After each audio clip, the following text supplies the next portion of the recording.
Beleza.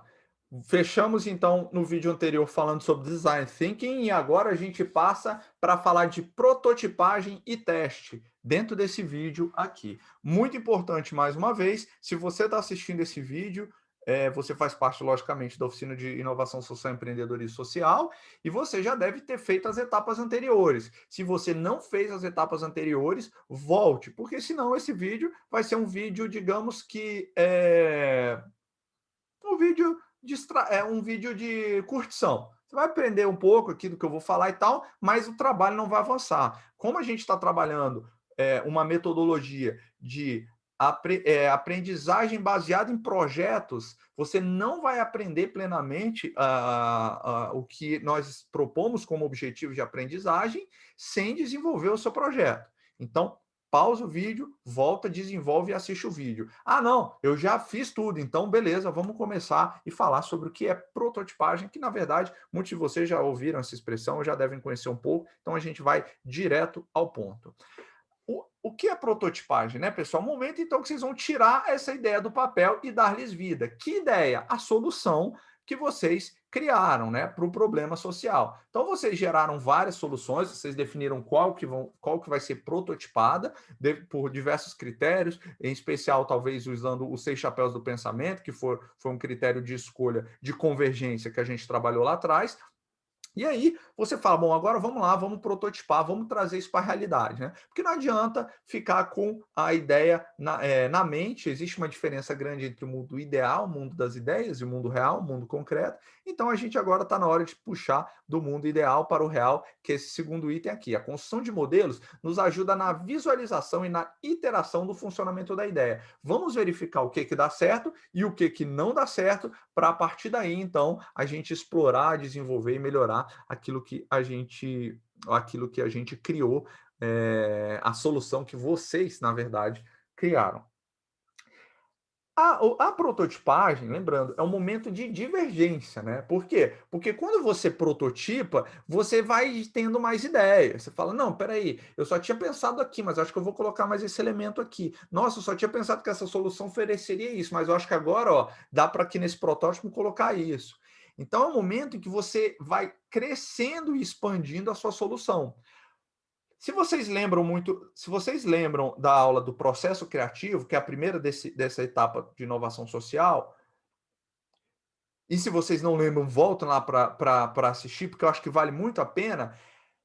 Existe um momento no processo criativo que vai diferenciar o profissional do amador, que é o quê? Quando ele tem a primeira ideia, uma ideia boa, ele começa então a criar familiaridade com ela, tornar ela mais complexa e desenvolvê-la. Isso que a gente faz na prototipagem, porque a gente fez um processo de ideação ali atrás, na aula passada. Então você gerou uma ideia, todo mundo colaborou e tal, mas você não elaborou essa ideia. Essa ideia não foi detalhada, não saiu do mundo ideal. Então, a prototipagem, o momento de prototipar, é o momento que você vai trazer novos elementos para essa ideia. E os protótipos, eles acabam que eles vão reduzir as incertezas do projeto, né? Imagina você ter uma ideia, você não faz um protótipo, ou faz um protótipo mal feito, já desenvolve o produto ou o serviço, já começa a comercializar, a vender ou a oferecer para algum público beneficiário para solucionar o problema social e, pum, você descobre que aquilo não funciona, que aquilo não tem demanda, que aquilo não resolve o problema como você imaginava, e aí você tem que voltar tudo, você vai ter perdido tempo, dinheiro e talvez até a credibilidade e o seu nome. Então, o protótipo ele traz menos riscos para a jornada do empreendedor de impacto. Quais são os caminhos possíveis para prototipar, né? Quais são as principais formas de prototipar? Essa lista que eu vou apresentar não é uma lista exaustiva, não se termina aqui. Existem diversas outras formas, eu estou trazendo as mais comuns. E a mais comum, aquela que todo mundo começa, é o papel. Papelzão velho de guerra, né? Eu, por exemplo, eu tenho aqui ao lado da minha mesa sempre ó, um blocão de papel. Então, todas as ideias que eu tenho, eu sempre prototipo, rabisco e tal, dou aquela representação gráfica da minha ideia, do meu pensamento. Então, toda ideia começa com um papel, um rabisco no papel. Então, sugiro fortemente que vocês rabisquem Ah, lá vão ter, se vocês ainda não fizeram antes, a ideia que vocês tiveram, né? Um protótipo em papel pode começar de maneira muito simplificada, às vezes você faz um desenho ali e tal, e ele vai ganhando complexidade ao longo do tempo. Os meus sites profissionais foram assim, eles foram ganhando muita complexidade, eu fiz primeiro as abas e tal, desenhei, aí criei um mecanismo de interação, e foi, aí depois, num outro final de semana, eu fui avançando, criando alguns modos, tudo isso no papel. No papel, antes de avançar para os outros modos de prototipagem que eu vou trazer aqui. É o ponto de partida, né? Ponto de partida, então aqui começa, a gente tem alguns rabiscos aqui, ó, de protótipos que eu trago para vocês. Então no papel também você pode usar colagem, você pode usar modelos de papel, que já vem pautado, quadriculado, e aí é do seu estilo de concretizar, de rabiscar. Mas faça isso, rabisque. É, rabiscar, prototipar no papel uma ideia tem a mesma função e os mesmos resultados de escrever. Quando eu tenho uma ideia e eu escrevo, eu torno a minha ideia mais clara, mais cristalina, mais límpida, mais complexa, mais compreensível para mim e mais compreensível para os outros, né? Tem muita gente que resolve problema por meio de uma carta, porque a carta você consegue organizar a sua ideia melhor. Assim é o protótipo de papel. Você consegue organizar a sua ideia melhor, tornar ela mais clara, mais límpida, mais objetiva. O storyboard é uma outra forma de você prototipar e é um roteiro que vai fazendo as etapas, né? As etapas por meio de quadrinhos. Então, você começa lá, pode ser só com texto, né? Pode ser com imagem, pode ser com ambos. Né? Então, você começa lá, a primeira etapa, a segunda. Aqui embaixo a gente tem, por exemplo, um storyboard bem simplificado de um processo de compra, né? Então, sei lá, às vezes a minha solução é qual a experiência que eu quero que o meu usuário tenha na minha plataforma, né? Então, ele vai lá, ele acessa o computador. Então, tá vendo? Ele não está acessando um celular, o que já muda a experiência, é um computador, notebook. Então, ele abre, tem lá, aparece a imagem do produto, o valor do produto grande, do lado direito. Aí, depois, se eu dou um zoom, aparece o produto fechado. Depois, no próximo quadrinho, o produto meio aberto. Depois, o produto aberto vazio. Depois, o produto aberto cheio. Depois, a cor e o desenho do botão de compra. Depois, a mensagem que o usuário recebe, né? Ou seja, um desenho de um embrulho bacana de presente, e aí eu finalizo esse processo. Então, eu vou aprimorando isso por meio de imagem e texto. Vocês podem fazer tanto com texto, né, como eu falei, quanto com imagem, quanto com ambos. Mas eu vejo assim que a melhor forma é com imagem e texto. Imagem e texto, porque aí a gente resgata um pouco do que eu falei no item anterior. Quando a gente escreve, a gente torna as nossas ideias mais claras também. Uma outra forma, a gente já fez muito na nossa escola, né? Quem nunca participou de uma feira de ciências na escola, teve que fazer uma maquete, e a maquete nada mais é do que uma representação física e funcional, ou seja, do funcionamento de algo. Quanto mais detalhes tem uma maquete, melhor. Então, vocês vejam aqui uma solução de uma estudante que o problema social que ela tinha identificado eram as crianças em que elas não tinham espaço para ficar durante o período de trabalho dos pais, e ela criou, então, uma creche popular, uma creche que seria barata, e tinha todo um mecanismo ali de financiamento um para um, bem bacana de impacto social. E aí, como que seria essa creche? Né? Então, foi o primeiro protótipo que ela criou. Então, aqui tem um espaço das crianças, e ali, ó, aquele dinheirinho ali, até bacana, né, que ela fez ali, né? Para simular assim, um lugar que cai, porque não tinha outra coisa, colocou o dinheiro lá só para tirar foto e tal, e explicar depois. Né? Então, tem uma cadeira, tem um escorregador, tem um balanço, então a criança passa por aqui e por aí vai.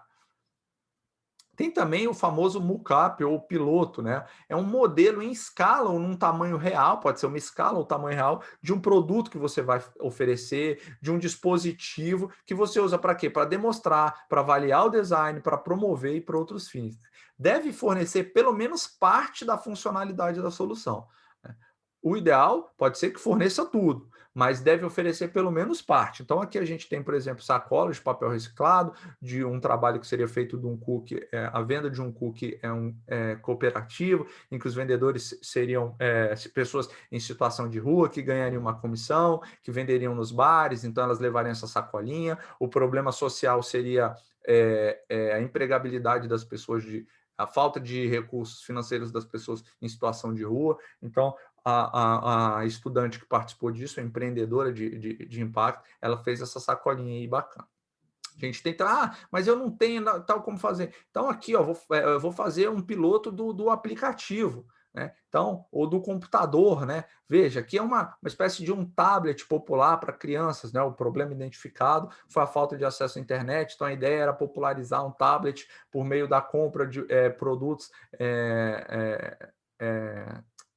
recauchutados, né? De peças descartadas no computadores velhos, o lixo eletrônico produz muita peça, então essas peças seriam utilizadas para remontar e criar computadores simples para serem oferecidos para as escolas públicas, né? E aí você coloca ali como seria e tal, esse mockup, que vai ter um computador simples, tem que ter uma câmera, tem que ter um teclado, etc e tal. Então tá aí, foi feito também pelo estudante. Logicamente que isso vai se aprimorando aos poucos, mas é o ponto de partida de concretizar a ideia, né? Ele tentou fazer ali em cima, né, pessoal? Uma curiosidade. Você vê que ele tentou fazer lá em cima ali uma maçãzinha mordida da Apple, mas ficou meio esquisita essa maçã. Eu falei para ele, ó, esse negócio que foi desenhado aí não tá muito bacana não, mas tudo bem, valeu a intenção do seu protótipo aí, do seu mockup. Um outro muito comum, que eu recomendo que seja feito também em todos. Então, assim, começa pelo papel, passa pelo fluxograma e depois vai para os outros protótipos. Essa é a minha recomendação para o empreendedor. Fluxograma é o desenho das etapas necessárias ou do caminho percorrido para se prestar um serviço, para se entregar um produto, né? Então você começa ali pelo processo principal e, se possível, dos processos secundários. Então você tem lá, a pessoa chega na recepção, é o quê? Aluno ou professor cadastrado? Não, não é, não está cadastrado, então cadastra, volta para a recepção. Aí ele vai lá, ele vai fazer o empréstimo, né? Ele quer escolher um outro item? Não, então ele já vai para o fim. Sim, aí o empréstimo está disponível? Sim, é o quê? Um livro, um jogo, um material, um filme, uma reserva? Então aqui era um espaço de aluguel de itens populares, numa comunidade carente. Então criou-se um fluxograma. Embaixo aqui, ó, a gente tem também um trabalho de um fluxograma de saúde nas comunidades. Então tem aqui, né? A pessoa chega, tem ali uma hortinha de comunidade, a melhoria da produção, essa melhoria da produção gera mais lucro, mais saúde para as pessoas, porque a produção é orgânica. Então você tem as etapas, as consequências, as causas e consequências, o caminho percorrido. Esse é um fluxograma.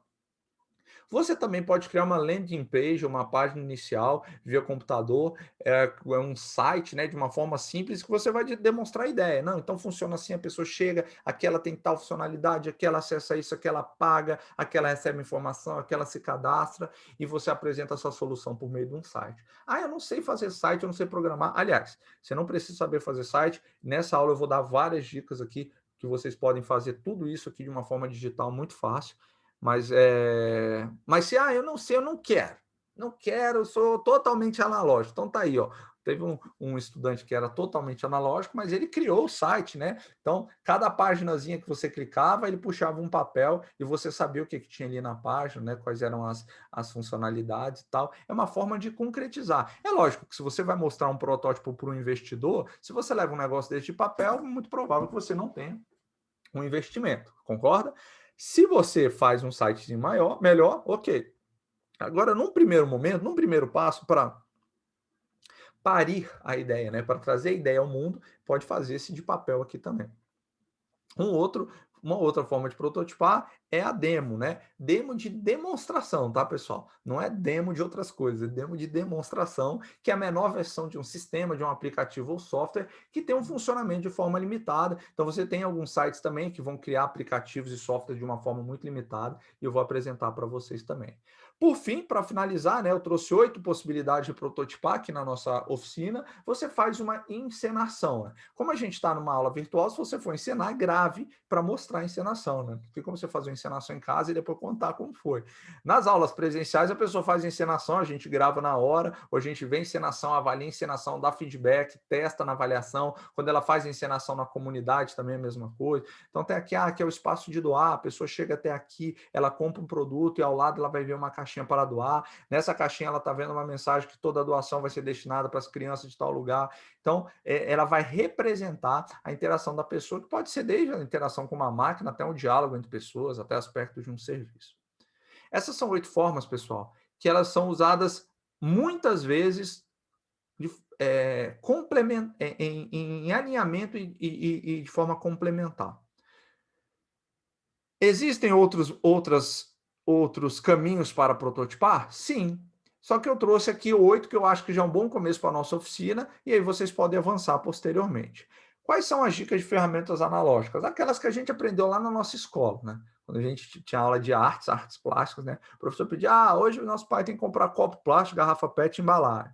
Revista e jornal, leva tesoura, leva cola, né? Barbante, massa de modelar, caixa de papelão, post-it, cartolina, vaso, terra, brinquedo. Aquelas coisas que nossos professores lá de artes plásticas pediam. Para quê? Porque a gente, aquilo naquela época, estava trabalhando nossas habilidades artísticas enquanto jovens estudantes. E agora vocês vão aplicar essas habilidades, se vocês aprenderam lá atrás, para prototipar uma solução de impacto social. Não há uma ligação disso com a infância, quer dizer, lógico, com essa lembrança afetiva, né, com a infância, mas às vezes eu vejo muito empreendedor falando, é meio infantil, né, pegar e fazer. Não é infantil. Não é infantil. Como eu falei, é como escrever. O prototipar, ele dá concretude à sua ideia. Às vezes você não tem recurso, você não tem dinheiro para comprar, para fazer uma estrutura, algo concreto, mais próximo do real, usa isso. Né? E aí, a cada giro de teste com seu beneficiário, o beneficiário precisa testar, olhar o protótipo, mexer no protótipo. Cada giro, às vezes você começa a gerar mais recursos, aí você começa a melhorar o seu protótipo. Mas o protótipo ele não pode ser uma barreira para o empreendedor. Assim, pô, dificílimo prototipar, né? Não tem dinheiro, pô, esse material é caro. Não.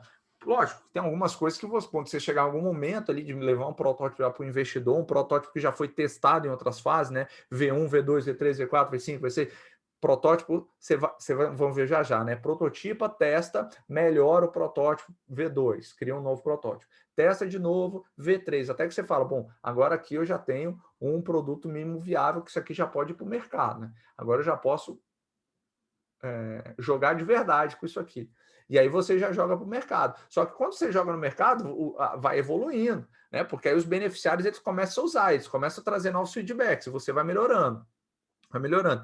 Tanto é que hoje a gente vive no que se chama de uma sociedade beta. Por que sociedade beta? Porque tudo está sempre atualizando. Você vê aplicativo de celular, né? Antigamente você comprava um software, aí você só atualizava ele um ano depois no computador, né? Quando vinha a nova versão, né? Windows tal. Agora não, todo dia o Windows está lá atualizando e tal, atualizando. O Windows, né? Está lá o tempo todo atualizando e tal, atualizando e tal. E assim como são os aplicativos, os softwares, é a nossa vida com essa aceleração, essa mudança constante que acontece. A gente está o tempo todo tendo que se atualizar e assim será a solução social de vocês também. Então ela está sempre em beta. E aqui, pessoal, 9 ferramentas digitais para prototipar. Então, aqui tem a creme de la creme, InVision. Né? Você consegue fazer produtos digitais, consegue fazer fluxo de trabalho, consegue fazer de forma colaborativa com a sua equipe, com pessoas envolvidas. Vocês não precisam estar juntos, então abre lá o arquivo, todo mundo faz. Tem o Marvel, né? Produtos digitais também. Tem o Mockflow, você consegue fazer wireframes para sites, ferramentas de prototipagem, user experience, trabalhar design remoto, né? Você num lado, seu sócio do outro. O Figma, que é o que eu uso, é uma ferramenta de design fantástica, simples, muito boa. O Wix para criar sites gratuitos é como se fosse um PowerPoint, só que para criar site. Gratuito também, você faz. Às vezes, aí quando quiser profissionalizar, você paga ali uma taxazinha e tal.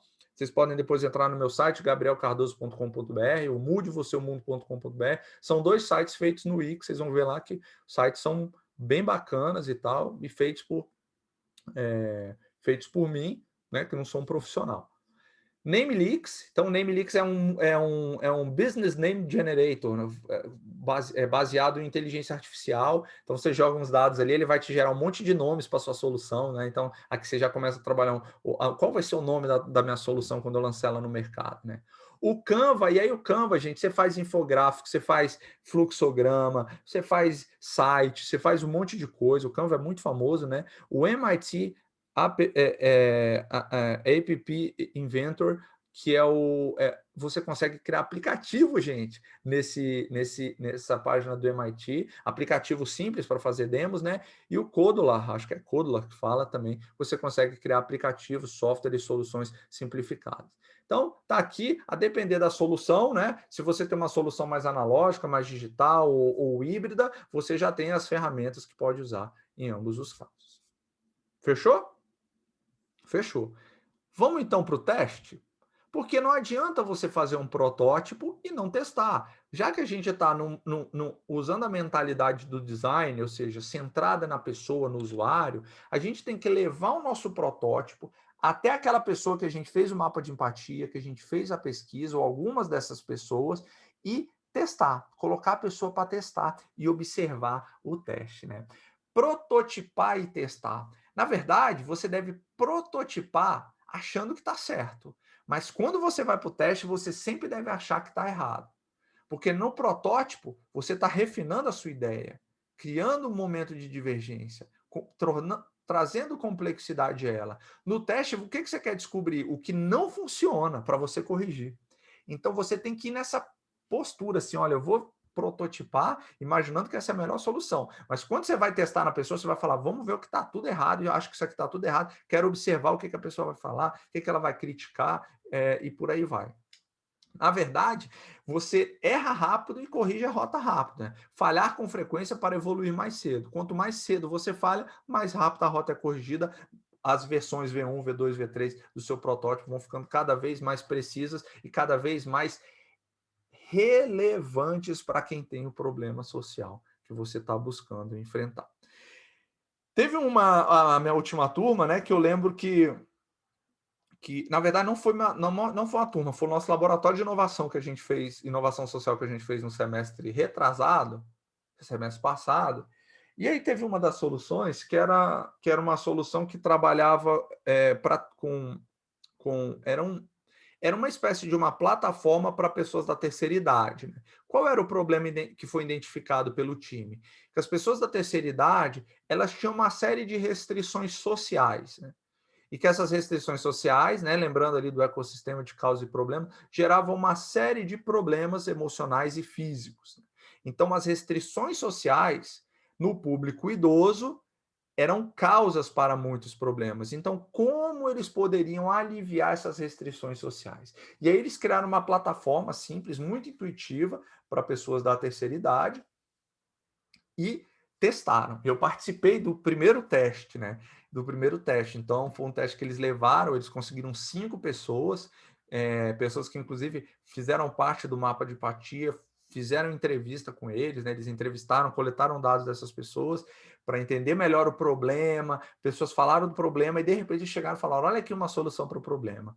E foi muito legal ver as pessoas trazendo novos elementos para o protótipo, coisas que eles não tinham pensado, agregando novas funcionalidades, de forma que a versão 2, as pessoas ficaram fascinadas e eles já estavam muito próximos de poder executar. Não sei como continua esse projeto, mas a versão 1, o primeiro teste trouxe muitos feedbacks, na versão 2, o segundo teste, eles já estavam assim, muito próximos da realidade. Por quê? Porque eles erraram rápido.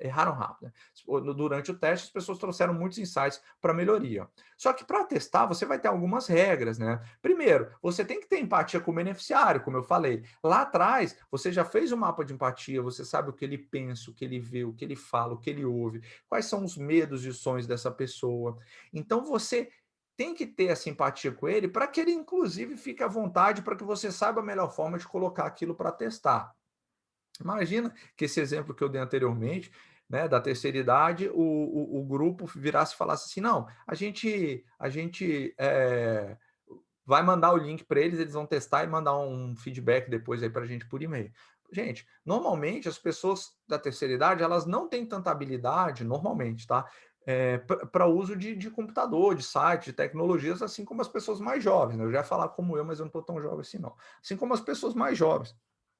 Então, O que que eles falaram? Geraram empatia, eles falaram, fizeram um mapa de empatia, eles entenderam como a pessoa falou viver, então eles fizeram um processo para quê? De acesso ao site, acompanharam as pessoas, fizeram uma demonstração, deixaram as pessoas mexer para só depois iniciar a fase de teste. Explicaram com muita calma, responderam todas as dúvidas com muita paciência, porque empatia é entender qual é o público-alvo, o público beneficiário, para aí sim só começar o teste. E no teste, esteja aberto a críticas, abertura ao erro. Né? Não adianta você chegar, não, isso aqui é meu teste, porque a gente se apega às nossas ideias, né? A gente quer que a nossa solução é aquela solução acabou. Não, lembre-se, teste achando que você está errado. Ouça a pessoa, observe o que ela vai falar, a reação dela. As pessoas que testaram as suas ideias serão as primeiras a te ajudar a implementá-la se elas encontrarem relevância. Ou elas podem olhar para aquilo e falar, não vejo sentido nenhum nisso. Ou falar, olha, é realmente muito legal, eu usaria isso. Ou chegar ao ponto, como eu já vi em alguns testes, da pessoa já perguntar, quanto custa isso? Quando a pessoa chega e já pergunta quanto custa, imaginando que aquilo já está à venda, é um teste muito bem sucedido. A pessoa já está disposta a pagar. Ou quanto custaria isso? Né? E não teste tudo ao mesmo tempo. Teste as funcionalidades em separado, né? Não coloca lá no site para a pessoa, veja tudo isso aí. Não, vamos lá, vamos testar então os mecanismos de conexão com o site, né? Nesse site que esses jovens criaram, tinha uma parte lá que era compartilhamento de receitas. Né? Tinha que era chamava o caderninho da vovó, porque tem muito isso, né? Vovó sempre tinha um caderninho lá, o especial das receitas, e aí uma das funcionalidades desse sistema que eles criaram era o caderninho coletivo da vovó, que você tinha uma receita, por exemplo, bolo de fubá. Aí no bolo de fubá eu tinha o bolo de fubá do Gabriel, o bolo de fubá da Dona Herminda, o bolo de fubá do fulano, o bolo de fulano. E aí eu podia complementar, eu podia ver a receita dos outros, complementar a receita dos outros, sugerir na receita dos outros e aprender com a receita dos outros. Então a gente eles criaram uma comunidade social em torno das receitas. Além disso, tinha outras funcionalidades. Por exemplo, tinha lá uma funcionalidade de bem-estar, com vários serviços de bem-estar. Psicólogo, fisioterapeuta, nutricionista, clínico geral, e por aí vai. Eles não podiam testar tudo, então eles começaram com um caderninho da vovó. Testaram, observaram, viram que funciona, que não funciona. Depois passaram para o modelo, para as funcionalidades de bem-estar. Porque se você joga tudo, às vezes a pessoa só vai ficar no caderninho, às vezes só vai ficar no bem-estar, às vezes não sabe nem para onde vai. Então você tem que guiar e testar as partes, escolher os dados das partes, de cada uma das partes, para só depois avaliar como é que foi. E o que você colhe, afinal, durante o teste? É importante a gente falar sobre isso. Que tipo de informação você deve buscar durante um teste? Tem uma matriz de anotação que eu sempre recomendo, né? Então é muito fácil, porque no teste a gente observa a pessoa falar e observa ela reagir, né? Às vezes a forma como ela reage a um produto, como ela pega, como ela olha, desconfiada, com medo, ou com agonia, a pergunta que ela faz quanto custa, tudo isso são insights, né? Se eu pego com muita facilidade, né? Eu vou dar um exemplo do livro, né? Às vezes, pessoal, às vezes quando eu chego para uma pessoa e mostro um livro, eu consigo saber se a pessoa lê muito só pela forma como ela manuseia o livro.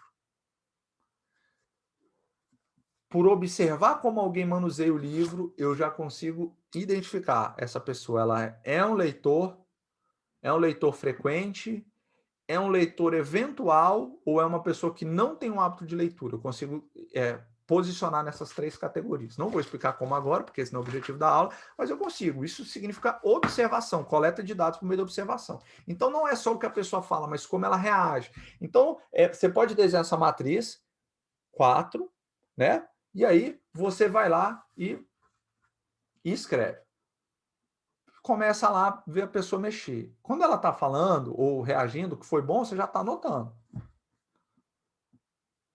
Você não precisa assim, não, agora eu quero saber tudo que foi bom, tudo que foi ruim. Tem alguma dúvida? Não, você vai deixando livre para a pessoa. E aí você vai anotando. Então você tem lá os 4 passos, você vai anotando. Opa, tive uma ideia aqui, eu já anoto a ideia. Ah, interessante. Será que eu encaixo esse módulo aqui? Além da receita, eu vou fazer só uma receita de bebidas da vovó. O que foi ruim? Entendi que a pessoa não consegue identificar onde fica cada parte do site. O que foi bom? Adorou a ideia da receita.